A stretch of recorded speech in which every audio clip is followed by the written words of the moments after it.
Welcome to Get Engaged, LSSSC's podcast where we share heartwarming stories of hope and explore topics that matter to our communities with the help of experts and thought leaders. I'm your host for today, Mark Wimberley, and I'm excited to bring you insightful conversations on a wide range of topics. So sit back, relax, and get ready to engage.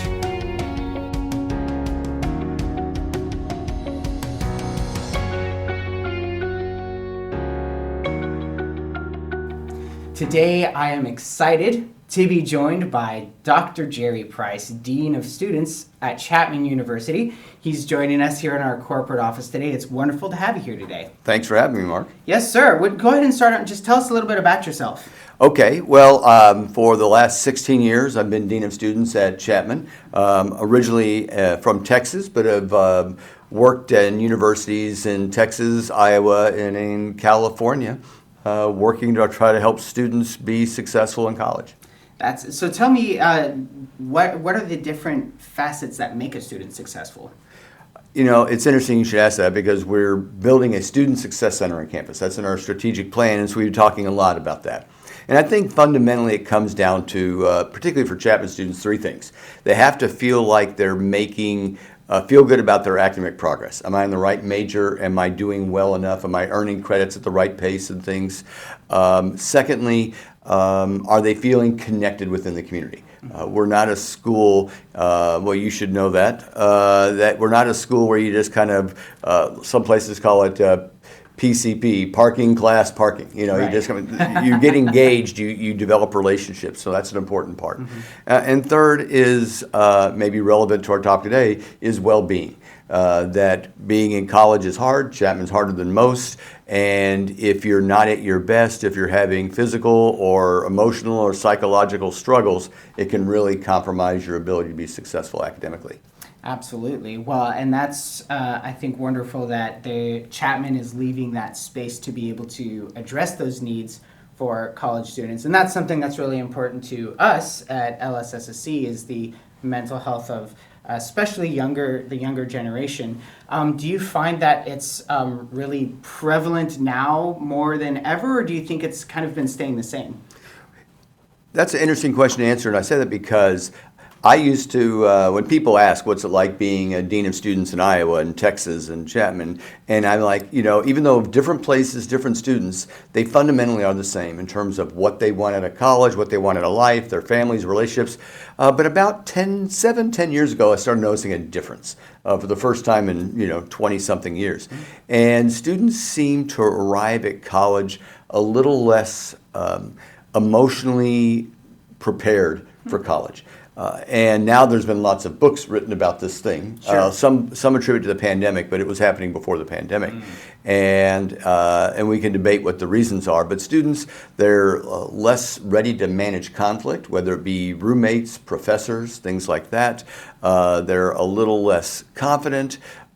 Their tolerance level for stress and anxiety is lower. Mm-hmm. So that's something that we have definitely noticed. Now, the reason I say it's tricky is that it hasn't seemed to reflect in our retention and graduation rates. Those have remained steady. Okay. So despite the fact that students come in particular our new students, our new freshmen, seem to have a rougher start, mm-hmm. they still seem to get it together and stay on pace. That speaks very well for what goes on the administrative side of Chapman and providing those needs. I know that I'm a big fan of your 30 Seconds with the Dean mm-hmm. segment on Instagram. Do you use that to make sure that they're more connected with the appropriate services? Sure. Well, I think, there's only so much you can do in 30 seconds, which we do actually for 60 seconds, but we call it 30 seconds.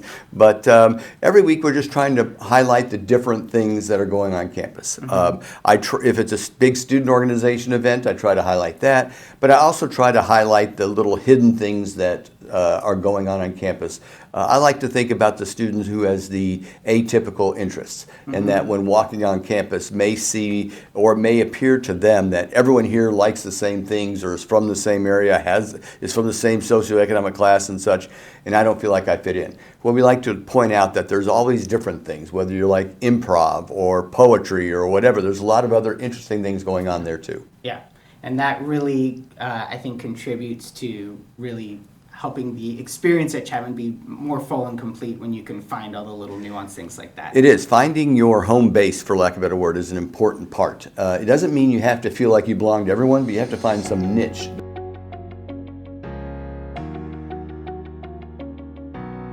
We'll be right back with this month's guest. The work we do at Lutheran Social Services of Southern California is made possible by the generosity of people like you. To donate or volunteer, visit our website at lsssc.org.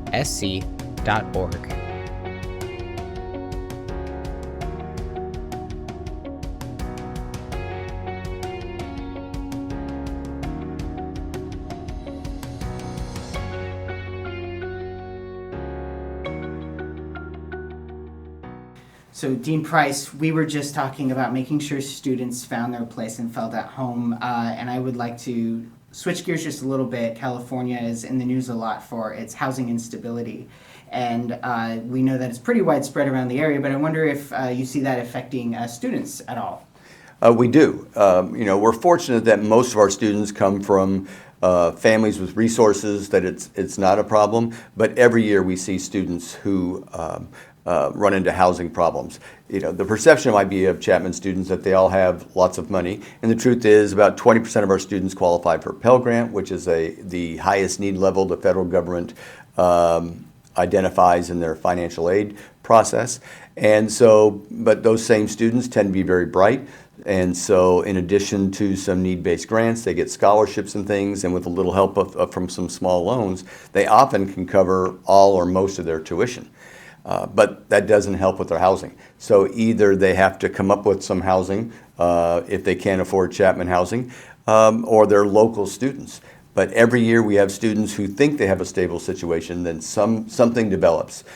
Typically it's some relationship that has a falling out that then leaves them without a place to live as well. And so, and when that happens, obviously we're concerned for the individual, but as a university, we're concerned about how that impacts their ability to keep making progress academically as well. Absolutely. I imagine that would be a very significant contributing factor to their overall well-being, which would impact studies and impact their participation with fellow students and with admin even. Sure. I think, one of the things I like to say is, at the end of a tough day, everyone gets to go home and recharge and kind of gather themselves. But if home is the place that's unstable, then you're never, not only just the nature of not having that stability, the stress it puts on you of never ever feeling secure can be very overwhelming for them. And so not just the pragmatic impact of where am I going to sleep tonight, how am I going to get to campus, but just the ongoing stress of the situation can really be detrimental to their academics. Oh, absolutely. Yeah, and I think that's something that we find as an organization, that when we engage with people on the street,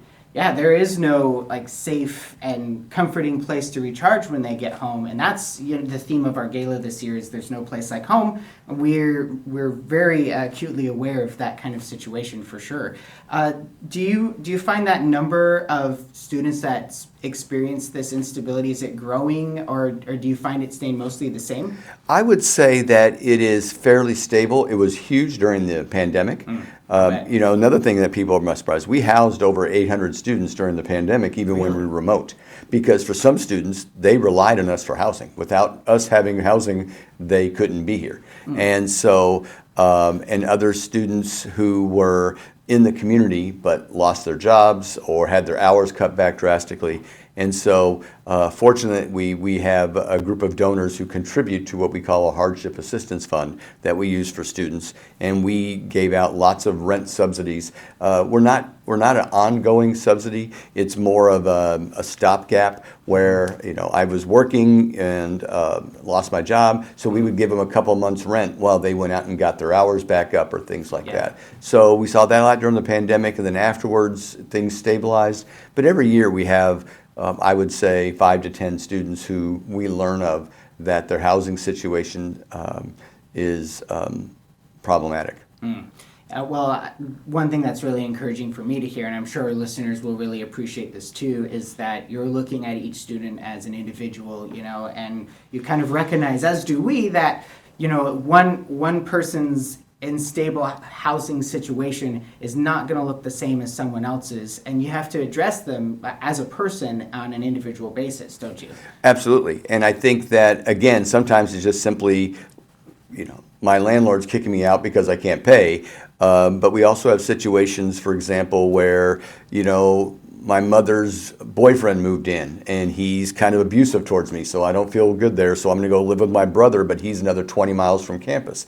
So you have to address those situations differently, but also be mindful of how make sure we get them other services as well. Again, the stress and sometimes even the trauma that goes along with it has to be addressed as well. Oh yeah, and I'd love to know more about some of those other services when we come back right after this.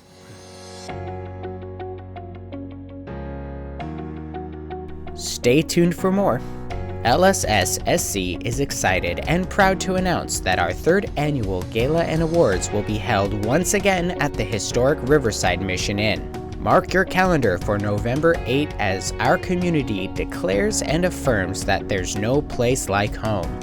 This event allows us to fund and support our wide array of services and gives us an opportunity to thank and honor all of those who selflessly support our mission.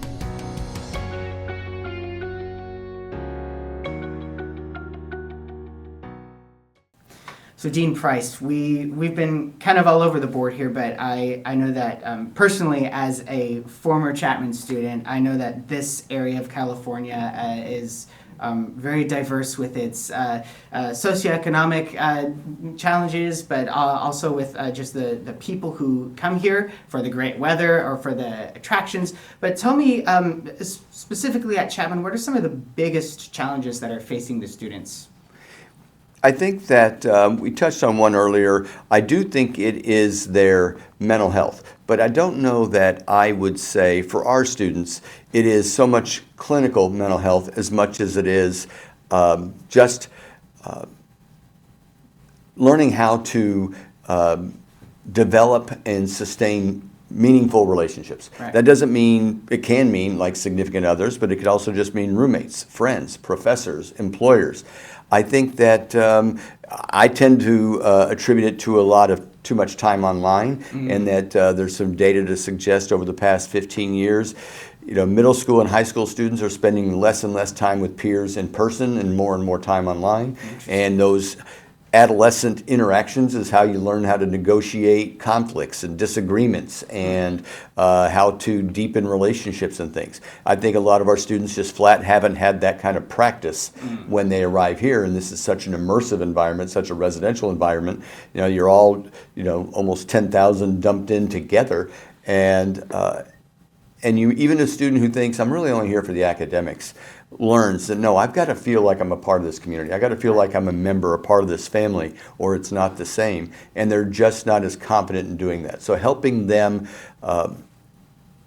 develop those skills and that confidence interpersonally is one of the toughest things that we're working with right now. Oh yeah, and I think it's really cool that you mentioned that there's so many of them in a very residential area and a very Orange is a very small town kind of feeling, right? And I know I've, over the last decade and a half that I've really been aware of it, Chapman has been super involved with the community, and they're always, participating in events and sharing the Orange traditions and the Orange celebrations and everything. And so I think it's wonderful that you're encouraging the students to reflect that. Do you find that a lot of them are really embracing the community values that Chapman has?